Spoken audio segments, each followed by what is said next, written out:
ओम शांति। आज से हम रामायण की नई सीरीज स्टार्ट कर रहे हैं, जिसमें हम रामायण के रहस्य और उनसे मिलने वाली शिक्षाओं के बारे में जानेंगे। देखा जाए तो आज के समय की हालत भी कैसी हो गई है, जहां अधर्म, भ्रष्टाचार और पाप की अति है, जहां अमीर और गरीब में बहुत डिफरेंस क्रिएट हो रहा है, जहां बहनों की इज्जत नहीं है। तो ऐसे समाज में स्वयं परमात्मा आकर इस सृष्टि को परिवर्तन करने का कार्य करते हैं। रामायण, आयन माना जर्नी, तो जहां पर श्री राम की जर्नी के बारे में जाना जाए उसे रामायण कहते हैं।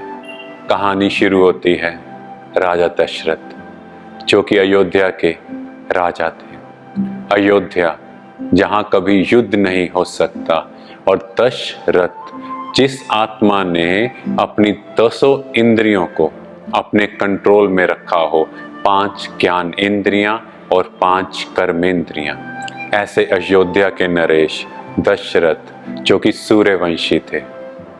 राजा दशरथ जब राजकुमार थे तो एक बार वो रात को शिकार पर गए।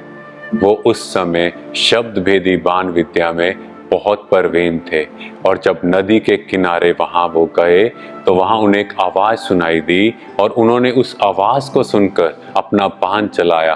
पर वो बाण एक व्यक्ति को लगा जिसका नाम था श्रवण कुमार, जिससे उसकी मृत्यु हो गई।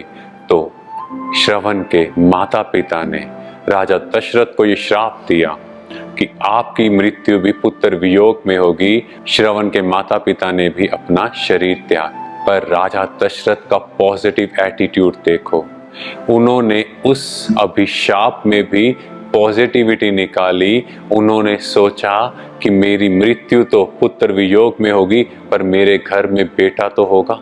तो यहाँ से हमें ये शिक्षा मिलती है, हर नेगेटिव सिचुएशन से भी पॉजिटिविटी निकालनी चाहिए, क्योंकि अब वो श्राप को तो वापस नहीं दे सकते, अब उसका तो कुछ नहीं हो सकता।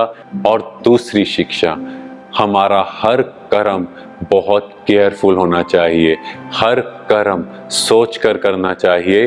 कई बार हम सोचते हैं कि ये कर्म अनजाने में हुआ, राजा दशरथ से भी वो कर्म चाहे अनजाने में हुआ, हर कर्म का फल हमें भोगना पड़ेगा। इसीलिए सोच कर हर कर्म करो।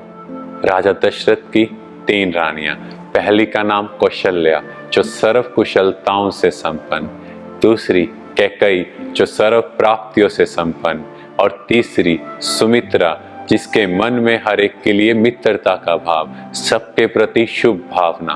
क्योंकि लाइफ में अगर हम देखें, कैसी भी नेगेटिव परिस्थिति हो या कैसा भी नेगेटिव आदमी हमारे सामने आए, अगर हमारे मन में उनके लिए पॉजिटिव भाव है तो वो बदल जाएगा।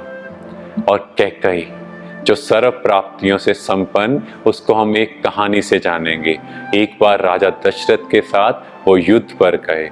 तो जब युद्ध चल रहा था तो राजा दशरथ के रथ का पहिया गिरने लगा, तो कैकई माता ने अपने हाथ की 2 उंगलियों से उस पहिए को रोका, थामा, जिससे राजा दशरथ के प्राण बचे और उन्होंने युद्ध में विजय प्राप्त की। तब उन्होंने प्रसन्न होकर कैकई को कहा कि मैं तुम्हें 2 वरदान देता हूं, मांगो।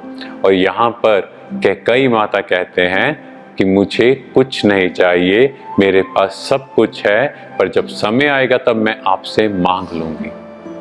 पर इस कहानी से भी हमें यह शिक्षा मिलती है कि जब हम बहुत खुश होते हैं तो कुछ प्रॉमिस ना करो, क्योंकि आप सबको पता है यही वरदान दशरथ की मृत्यु का कारण बने। अगले सेशन में हम श्री राम के दिव्य जन्म के बारे में जानेंगे। Thank you.